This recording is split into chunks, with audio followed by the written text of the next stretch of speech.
Are we ready, Kathy? Yes. It's after 7:30. I apologize for the delay and thank everybody for coming. I'll go ahead and call this meeting of the Planning Commission to order.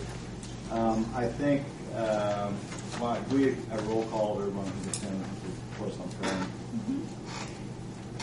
Bruce? Here. Kevin? Here. Herb? Here. Roy? Here. And we have established a quorum. You want me to go through the others three? Go ahead, Nancy. I'm sorry. Tom? Yeah, go ahead. Julie? And Lynn? So a quorum has been established. First item on the agenda tonight's approval of the minutes. Those were sent out via email. I believe everybody got a chance to review them. I'll entertain a motion for approval of the minutes. So moved. Second. Roll call vote on the minutes, please, Nancy. Bruce? Yes. Kevin? Yes. Herb? Yes. Roy? Yes. Okay, we've got two items of business this evening. The first one is a continuation of the issue we had at our last month's meeting, which is Kevin and Kecia Sims, and they're requesting a special exemption for a beauty salon. We've got some new. Did you want to go over the new things you got there? I just want to bring up a few things that improvements that I'm planning on making to the place if it's zoned. Basically to protect the integrity of the community on Kecia Drive. There will be no parking along or in front of the building. There will be no signage blocking the view from Kecia Drive onto Lincoln. The house front facing Kecia Drive will look like a home with grass and landscaping improvement visually, major improvement visually compared to what it is at present. 6-foot fence will be a new 6-foot fence will be constructed on the east side of the property for privacy. Drainage from the parking will be channeled away from neighboring property and in compliance with city specs. The pavement will not exceed past the new trees and landscape near Lincoln. The entrance and exit to the parking will be from Lincoln Street. The hours for the salon are 9 to 5 on Monday, Wednesday, Friday, 9 to 7 on Tuesday, Thursday, 9 to 2 on Saturday. I think that's about all we had. Okay, thanks, Kevin. Any thoughts from the board on what's before us this evening?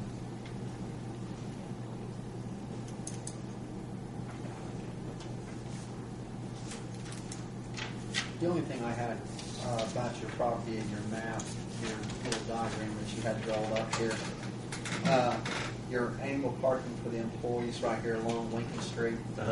Now the city has an easement where the trees are newly planted through there. Correct. Once your cars are parked in that angle, that it don't obstruct the view or stick out past them trees where it would cause a visibility problem from the traffic coming from the south and people want to exit out on Lincoln. Correct. That's the plan. Okay.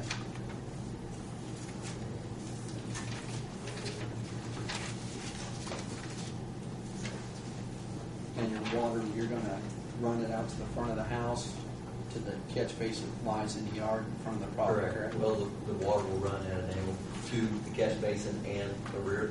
There's a drain on the back of the property in between it and the commercial property next to it.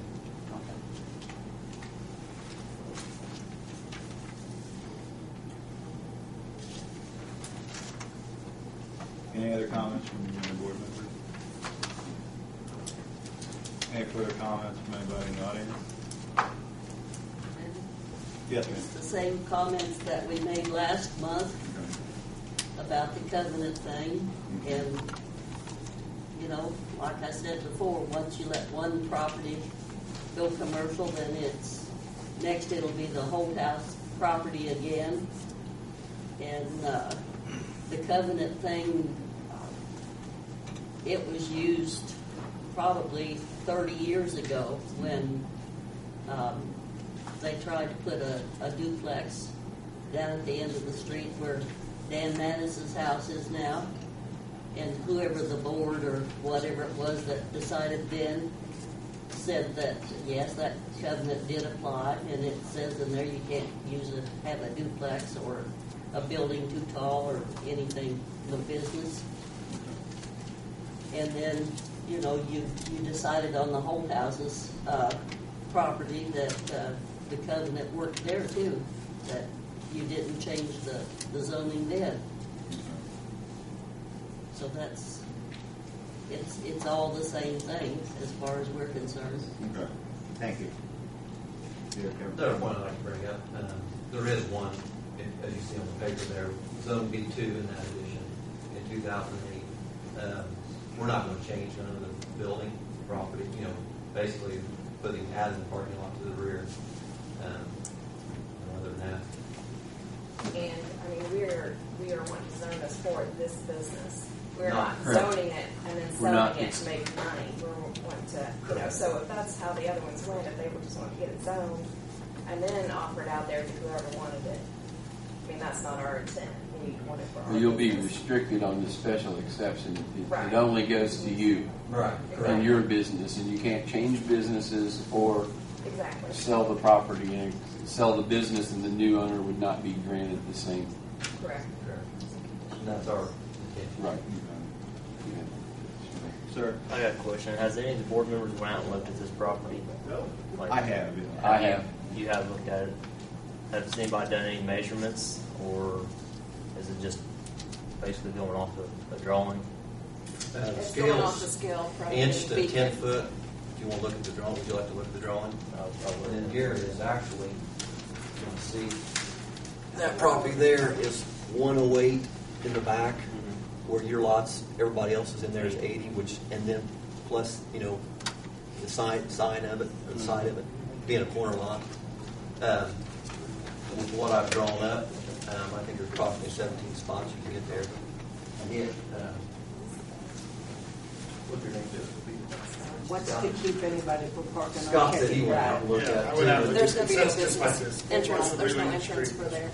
There's what? There will be no entrance from Kecia I Drive. know they're not, if all they have to do is walk around. And what this Now, is, they Well, they would, and then close. And that's a narrow street, and if they park, what can you do about it? this is the back. All right, thank They you. park Go on ahead. Kecia Drive. Another concern we have is, yeah, they may make the front of it look nice and still look like a house, but if they take the backyard and pave it, like, and put the parking spots in, plus they're going to take the inside of the house and they're going to gut it out to do a beauty shop. If their business, if they go out of business or they decide to move or whatever, and it goes back to a residential property, who's going to buy that for residential property if it's already been turned commercial?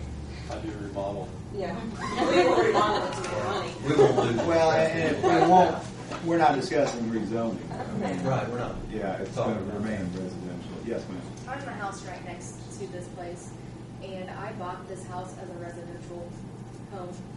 It's going to mess with my property value. I have a family, I have a child and a dog, and I'm going to have a parking lot right next to my backyard. Like, I don't feel safe with that. I don't like it. I don't care if there's a business or not. It's invading my privacy for one. And I bought the home thinking it was, I'm going to have a neighbor, not a business. Yeah, too, you're right next door to it. Now, behind the same thing, though, it's paved right up to her property line in the back, too. So, I mean, just add to that, commercially wise, you don't know what's going on behind you. Okay. I am familiar with the area, and I have. Any other comments? Yes, sir.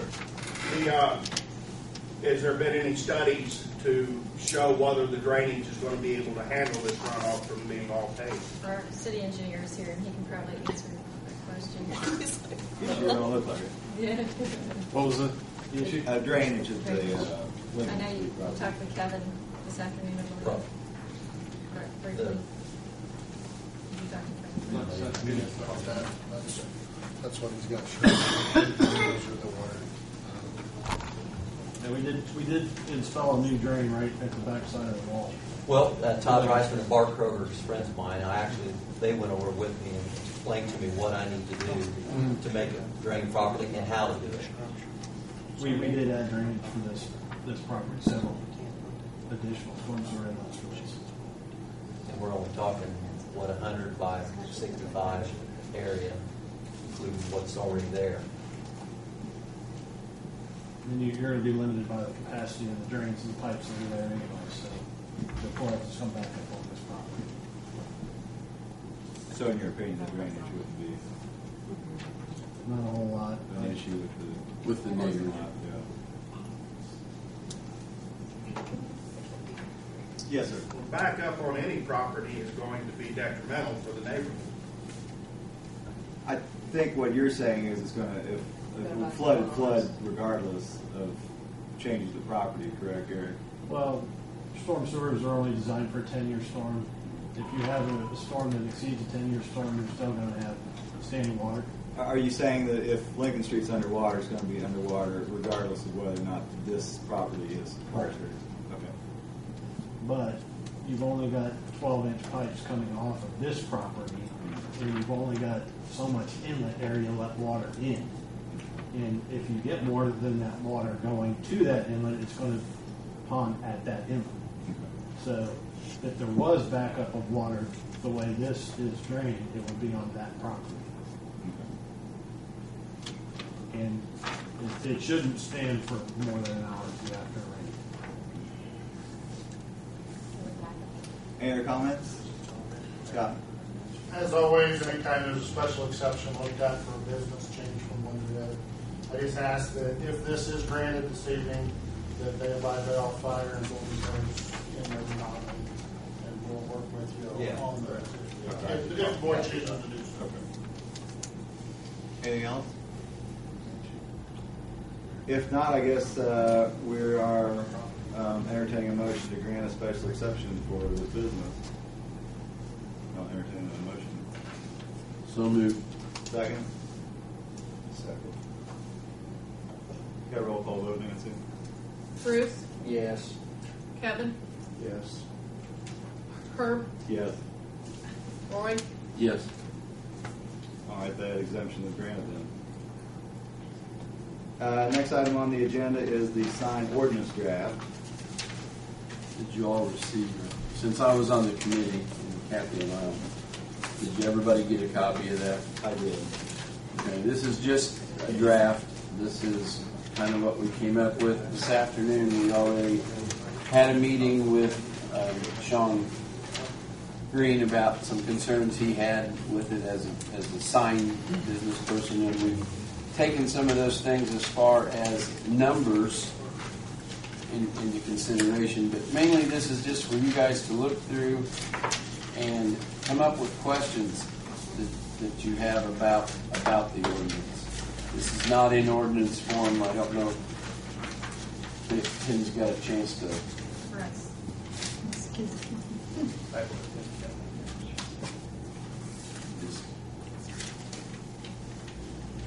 That's where we're at. It's just kind of, it's more for information, but we're trying to move forward to get this before the council.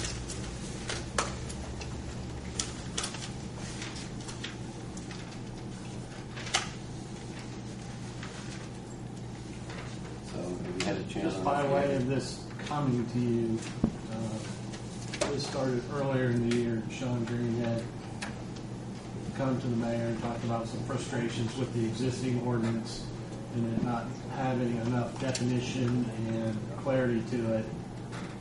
So we took this on to, and we've also been asked to go to a unified development ordinance over what we have now. So we polled communities, found out communities that had unified development ordinances, pulled their sign portions out. Also went to surrounding communities and see what they had for sign ordinances. So this is what Kathy piecemeal of 7 or 8 different ordinances. Yeah. Plus, also, Sean was nice enough to give us a nice manual, and the manual had several of the definitions that you see, and basically, it's more definitions are clearer than what we've ever had, and I think they're even a little better than some other stuff. And And two, we did take a lot of that manual into consideration and put into this ordinance also. So, I mean, we looked at surrounding communities because a lot of the surrounding communities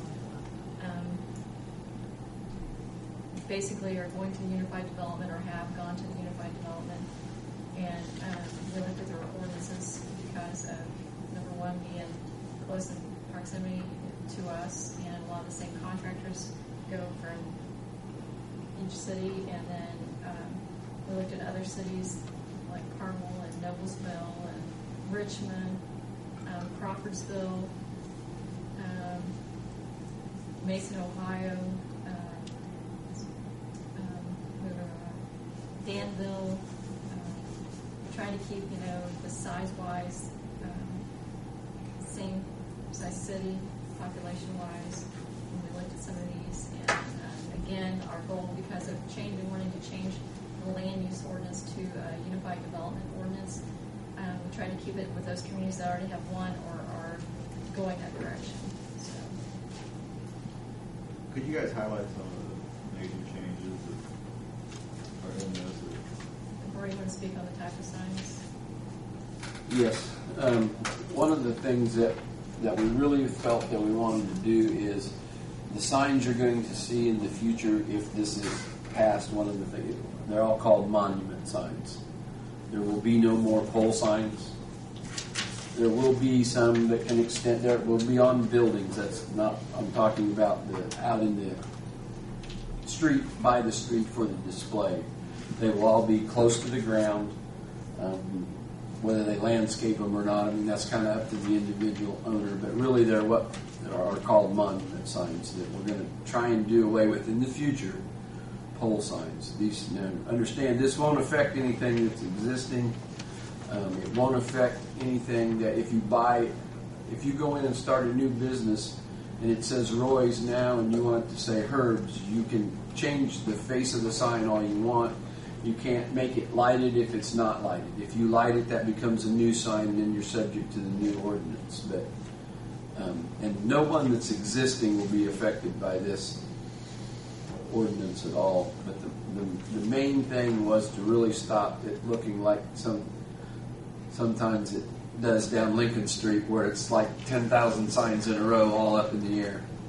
So that was kind of where we were going with it. We tried to look at more restrictive. Some of the Mason, Ohio's probably got some of the most restrictive sign ordinance you ever saw, but that was just to give us an idea of what other people have done, and we knew right away that really wasn't for us, but it just gave you an idea. You could look at what someone else had done. So that's kind of the way we're heading with it. I've worked around with commercial developers in previous life before I joined the city for 20 years, and if I had to get projects approved in probably 10 states and a bunch of different cities around Indiana. So I was familiar with ones that were very strict, some that were very lenient, and some that were middle of the road. And we tried to pull all those together to try to pick sizes and heights and what was appropriate for a business community or industrial area or residential area. We now define the downtown historic district, and that's different than the other areas, and they have to get Approval. different. Right, it's just different. And we really worked hard on the definitions. And electronic signs, which were not permitted in the old, would be permitted under this, with different illumination levels between night and day, so you're not competing with the sun. We're trying to be proactive, and the LED signs seem to be the way of the future. And so we tried to address them, even though they're not. You don't see that many of them yet in Greensburg. Sean says he isn't able to sell them quite yet, maybe to some people, but you're going to see that down the road. So we tried to address that a little bit too.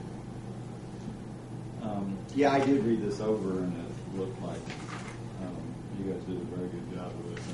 Really told what they put into it. I know Sean. Well, just to add a couple things, size-wise, we didn't change that. It's the same size as what the old ordinance was. Also, basically, height-wise, it's changed a little bit because we went from a pole sign to a ground or slash monument sign. And also, there's a new sign called a designation sign, like you see like the shopping centers or the industrial parks, more so. That's something a little different. We've kind of had, but it's a different name now. So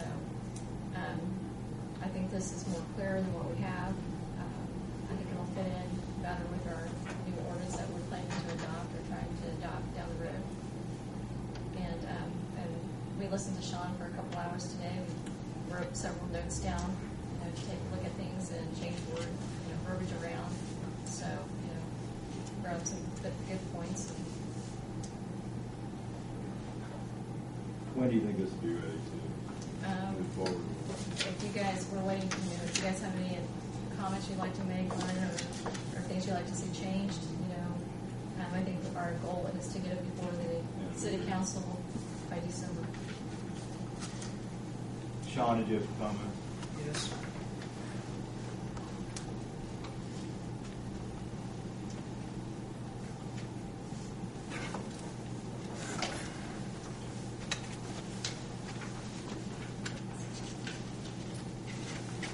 Sean Green, Green Signs. If anybody doesn't know, congratulations on your new business.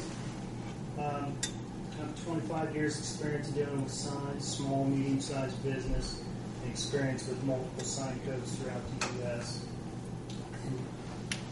I agree with what these guys have talked about, and I appreciate being invited to the last-minute meeting today. It actually started 2 years ago with this, and trying to give information that would be helpful.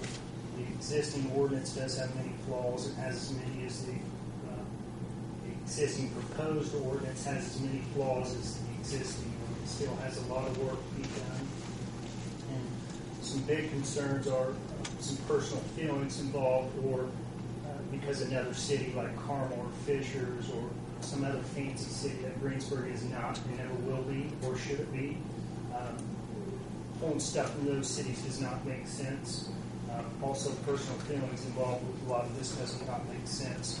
There's a lot of charts that can still be viewed and prepared and to go off these charts. For example, to say you can only be allowed 32 square foot and 6 foot tall sign is pretty ridiculous because you don't know the situation. When we design a sign, our number one goal is to make sure it's aesthetically pleasing, etc. We want to make sure it's workable. So we go by speed limit, amount of lanes, how far off the setback is, color contrast, what the logo looks like, or the information that needs to be put on the sign, and then compile that together, not to sell the biggest sign out there, but to make sure the sign is going to work. That's the ultimate goal. I'll have some more information here to bore you with. Signs, hate them or love them, it doesn't matter. What matters is that commerce and all of us need them and we rely on them.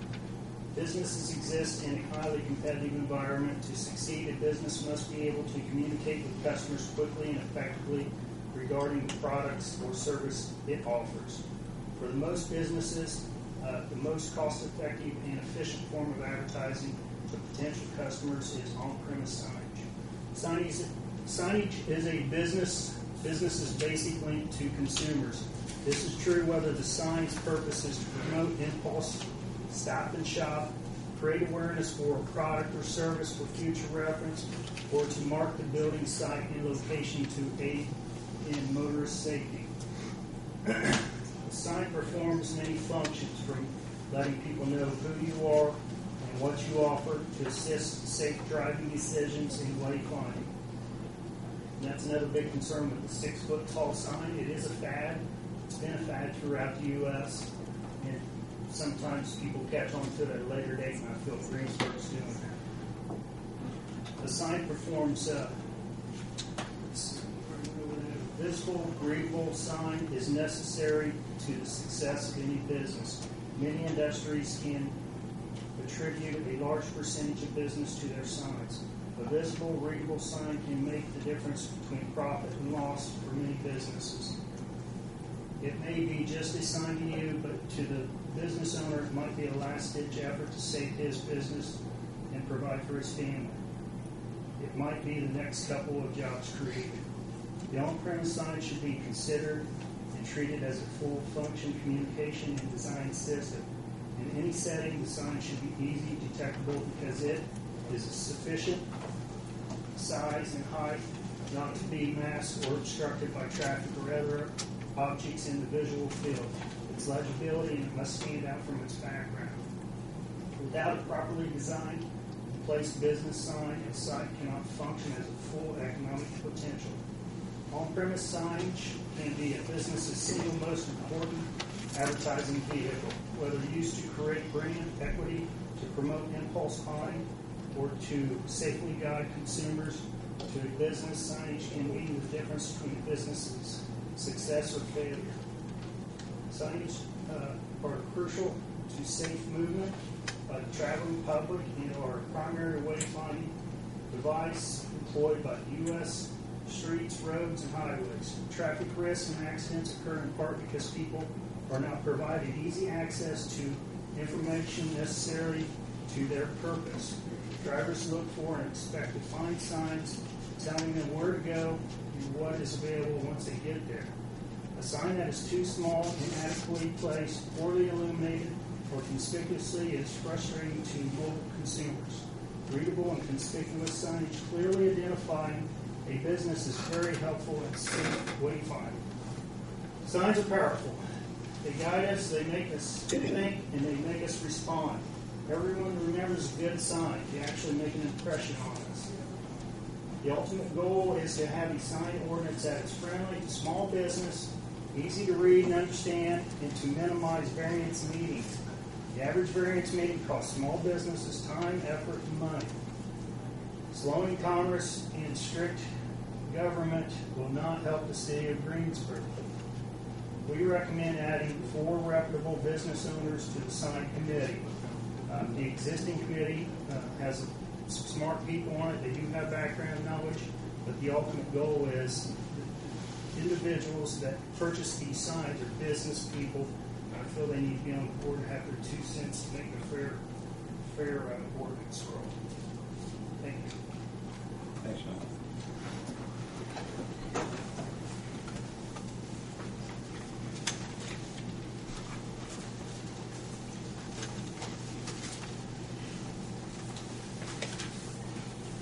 Well, again, I thank the committee for working on the sign ordinance. Thanks, Sean, for working with them. As far the board can speak to this, but I mean, as far as putting business people on the committee, I think we have worked with you, Sean, and you are the sign guy in Greensburg, so I think we have been fair in that respect. Yes. You have worked with me, but you haven't listened to me. We have listened. Well, Sean, just because we don't grant your request doesn't mean that I didn't listen, or the committee or this board didn't listen to them. We may just have had a difference of opinion. Let me rephrase that. You've listened to me, but the battle's unfair. You guys overweigh me. I think it should be more of an equal opportunity to make the ordinance. Right now, there is 0 business people on the board, and I've personally heard a few of them say how they don't care for signs.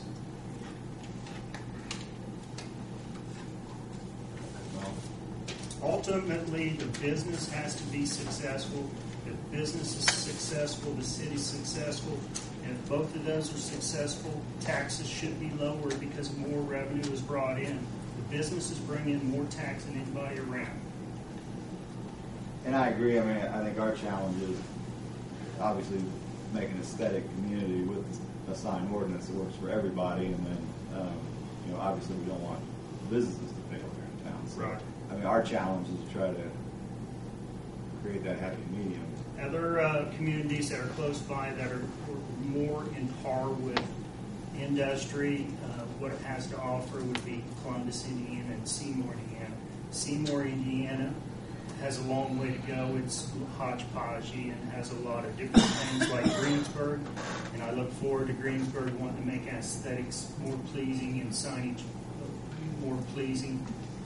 but the city of Columbus has done a better job, and it should be related to following their ordinance more than a Carmel ordinance or some fancy town that will never be.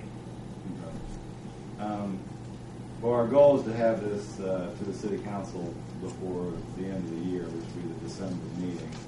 So maybe if you could just email Kathy and she can distribute specifics that you'd like changed, and then we can discuss this at our next plan commission meeting. I have no problem doing that, but I've been doing that for the last 2 years, and I feel like I'm spinning my wheels and I'm a one-man battle.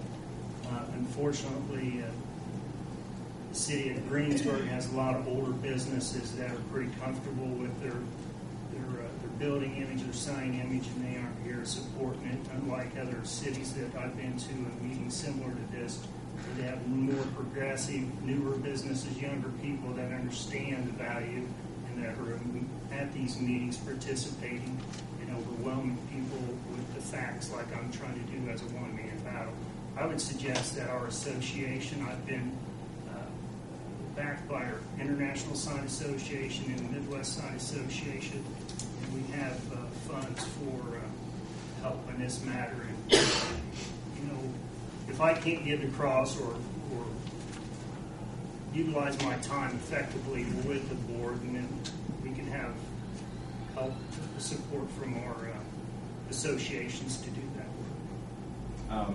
But I will say, I've certainly taken your comments into consideration, so I don't want you to feel like you're spinning your wheels. And I think you have probably more than any other one person help shape our sign, after we move forward with the sign ordinance, help shape that. So I certainly don't think your efforts have been in vain at all, Sean. We may not have done everything you wanted.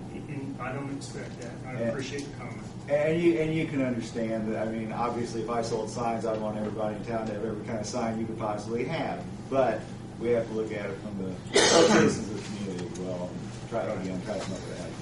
Yes, ma'am. I'd like to say something. Sean's not here representing himself or Green Sign Company totally. There's other sign companies that come to this town and put signs up. So we are not here fighting just for Green Sign Company to put signs up. We work all over the United States. Yeah. We're just trying to help Greensburg utilize and make things nice and neat and help everybody out. I didn't mean to insinuate that. Yeah, Other sign people have not been at these meetings and have not been as vocal as Sean has. So. Well, he grew up in Greensburg. He loves Greensburg. Which is why we He's not the only value his sign company opinion. here that does, that. He Yeah. does great work, but there's other people who come to town and put signs up too. What if you get a new McDonald's coming to town? You wouldn't thought they'd have a high-rise sign. No. And in other communities, they have done without the big, tall golden arches. And I have talked to a number of them that you just have to tell them no, and they'll accept it. Everybody thinks they want the big golden arches, and they do, but they'll build, if they really want the restaurant, they'll build it anyway. And again, Sean, if you have specifics, email them to me. I will certainly take time to read your comments and consider them. And again, Kathy, would you make that available to everybody?